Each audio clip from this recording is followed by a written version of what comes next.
Shalom Bapak Ibu, selamat pagi, puji Tuhan. Pagi ini kita kembali berjumpa untuk bersama-sama belajar dan merenungkan kebenaran firman Tuhan.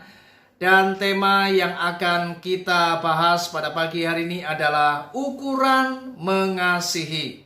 Mari kita akan membaca di dalam 2 Samuel pasal 9 ayat 7 sampai ayat yang ke-8. Demikianlah firman Tuhan. Kemudian berkatalah Daud kepadanya, "Janganlah takut, sebab aku pasti akan menunjukkan kasihku kepadamu oleh karena Yonatan, ayahmu. Aku akan mengembalikan kepadamu segala ladang Saul, nenekmu, dan engkau akan tetap makan sehidangan dengan aku." Lalu sujudlah Mephiboset dan berkata, "Apakah hambamu ini, sehingga engkau menghiraukan anjing mati seperti aku?" Saudara, kisah yang baru saja kita baca adalah kisah yang sangat luar biasa. Bagaimana Raja Daud menyatakan kasihnya kepada seorang yang bernama Mephiboset. Tahukah Bapak Ibu, Mephiboset ini adalah cucu daripada mantan musuh Daud, yaitu Raja Saul. Tetapi sekalipun Mephiboset ini adalah cucu daripada Raja Saul, Daud tetap menyatakan penerimaannya dan kasihnya, sehingga ia tidak tanggung-tanggung menolong Mephiboset.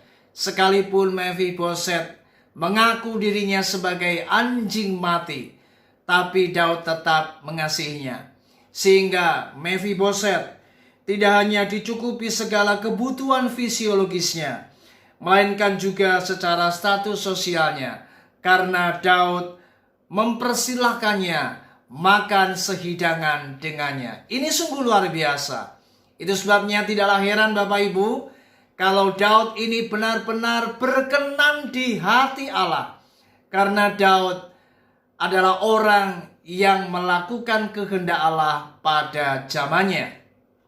Ini sungguh luar biasa. Nah, kalau kita belajar tentang apa yang namanya kasih. Kasih itu tidak hanya diucapkan, tetapi harus dinyatakan dalam sebuah perbuatan yang nyata Bapak Ibu. Ukuran mengasihi orang-orang yang di luar Tuhan itu berbeda dengan ukuran mengasihi apa yang firman Tuhan ajarkan.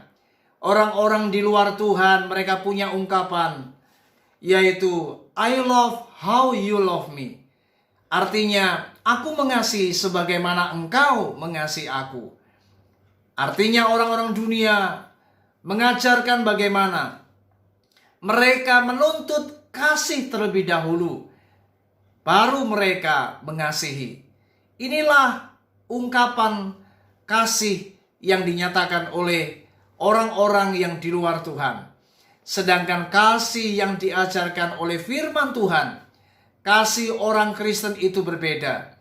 Bagaimana kita diajar untuk mengasihi sesama kita, namun kita juga wajib mengasihi musuh-musuh kita. Jadi sekalipun kita dilukai, sekalipun kita dibenci, maka Tuhan mengajar kepada kita supaya kita tetap mengasihi orang-orang yang berbuat jahat kepada kita. Itu sebabnya ukuran mengasihi yang tepat adalah kasih Kristus. Karena Kristus telah mati bagi kita Bapak Ibu. Kristus telah menyatakan kasihnya di Golgota. Bagaimana ia pernah berkata, "Ya Bapa, ampunilah mereka, karena mereka tidak tahu apa yang mereka perbuat." Inilah kasih Kristus.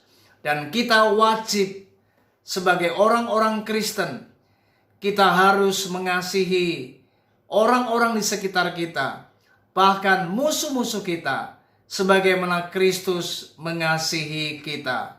Saudara, seorang yang bernama Jerry Cook dan Stanley C. Baldwin, dalam bukunya yang berjudul yaitu Kasih, Penerimaan, dan Pengampunan, ia menyatakan bagaimana kasih yang sesuai dengan ukuran Allah adalah kasih yang bersedia menerima segala kekurangan yang ada dan bersedia mengampuni kesalahan orang lain. Dan ukuran kasih ini bersifat mutlak.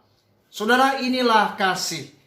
Bagaimana kita diajar untuk menyatakan kasih sebagaimana kasih Kristus kepada kita. Oleh sebab itu, mari hari ini belajarlah mengasihi musuh-musuh kita. Ampuni orang-orang yang telah melukai kita. Karena ukuran mengasihi yang diajarkan oleh firman Tuhan adalah yaitu bercermin daripada kasih Kristus. Kalau kita adalah anak-anak Tuhan, kalau kita adalah orang-orang Kristen, maka kita wajib melakukan kasih kepada sesama kita sebagaimana Kristus telah mengasihi kita. Itulah ukuran mengasihi. Karena ukuran mengasihi yang diajarkan oleh firman Tuhan itu bukan ukuran mengasihi seperti orang-orang dunia, tetapi seperti kasih Kristus kepada kita. Puji Tuhan, kiranya renungan pada pagi hari ini mengajar kita untuk kita hidup di dalam kasih dan menyatakan kasih sebagaimana Kristus mengasihi kita. Puji Tuhan, haleluya, shalom.